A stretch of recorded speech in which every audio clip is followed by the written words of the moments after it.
Alright, so just to get this straight off the bat, this video is going to be very raw. Very little editing whatsoever is going to be done in this. I want this to be very sincere and very straightforward.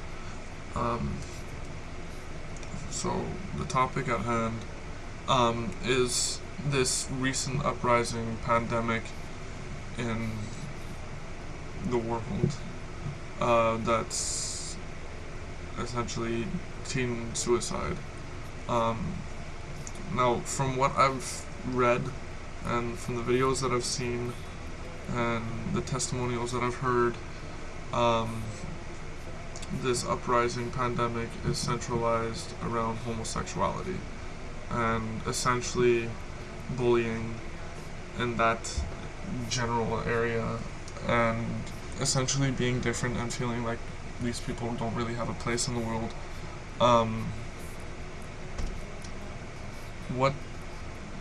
For a while I've been hearing these things, and I've seen these videos, and I've been reading these testimonials about this recent uprising in that field, I guess you can call it.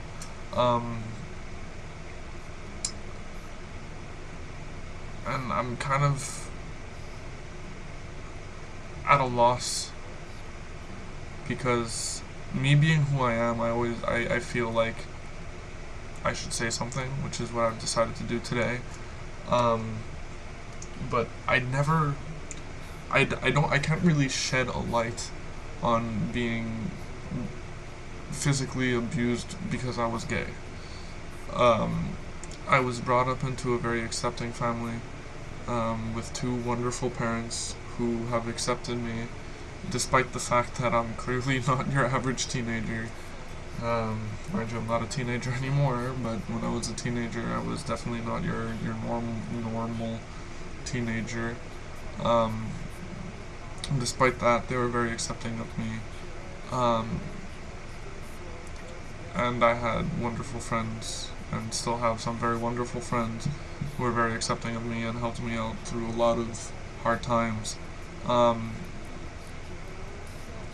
I have been put through times where I felt that life really sucked. Like I said, it wasn't necessarily because I was gay. It was because I was different. If you look back in older videos of me, you can tell I've changed drastically. I've cut all my hair off. I don't wear nearly as much makeup anymore. I was very intensely alternative, I guess you can call it.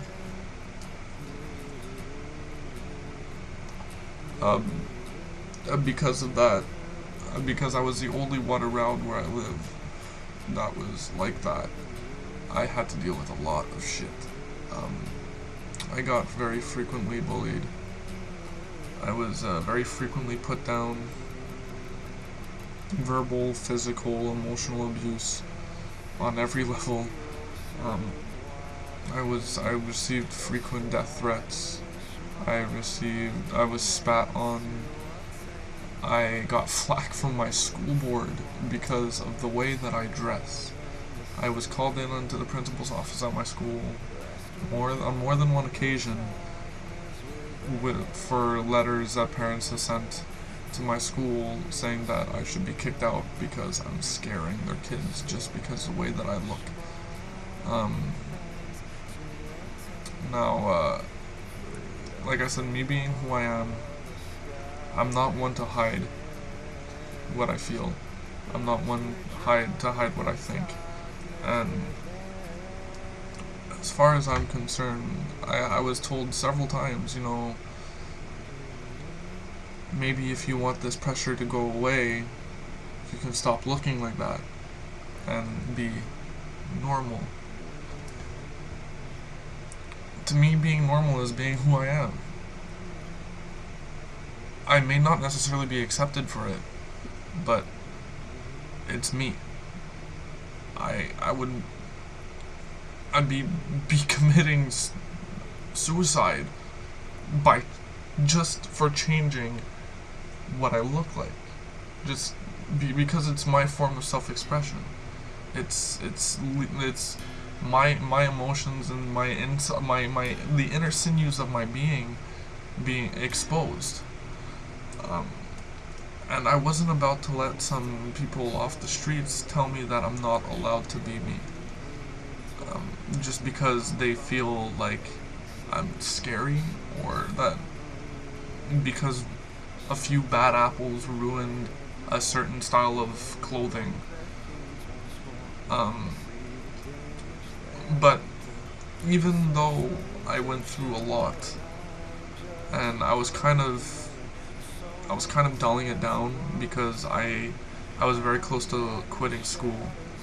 Um, I've been run over by cars and a Jeep almost 7 times.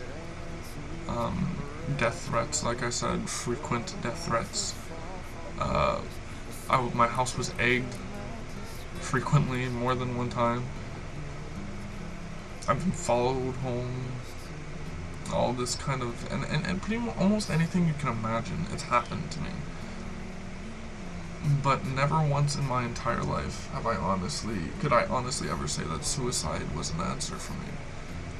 Because for me, suicide, it was just saying that I give up, you win. And that's not worth it. It's not worth it to silence a voice that can change the world. And believe me when I say everybody has the innate ability to make a difference in this world. And killing yourself isn't going to make a difference. It'll make people realize that you are hurting. But you can make people realize that you are hurting by talking to people. I can understand that at a point in time, your parents might not be the most applicable situation, and I can completely sympathize with that. But there are people that are willing to listen to you.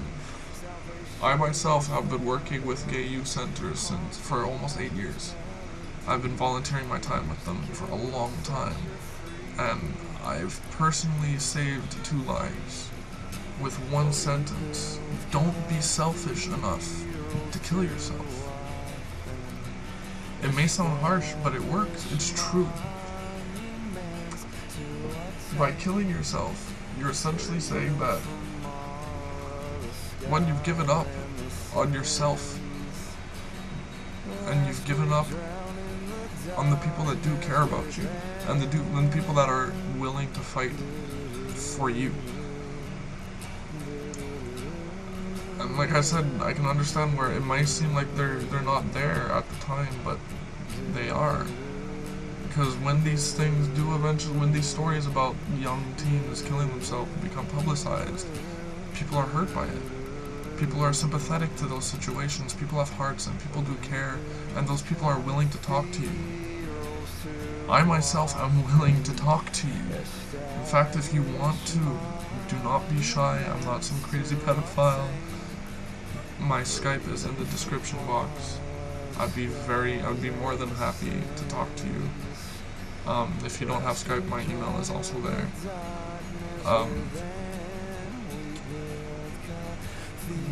This world is meant for us. It's meant to be lived in. It may be hard, but there's so much potential. You have so much potential. As a young teen, you're too young to make the decision that life is not worth it. Being an old adult it's not time to say that life isn't worth it. There's so much to do. I mean, I'm only 21 years old and I still have so much to do, and I've fought for so much of what I have done. And I'm so proud of what I've done, and I'm so proud of what I'm only now starting to accomplish.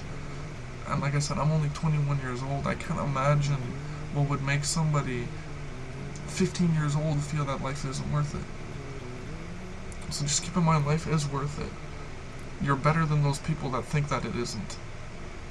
You're better than those people that think that your life isn't worth it, because it is.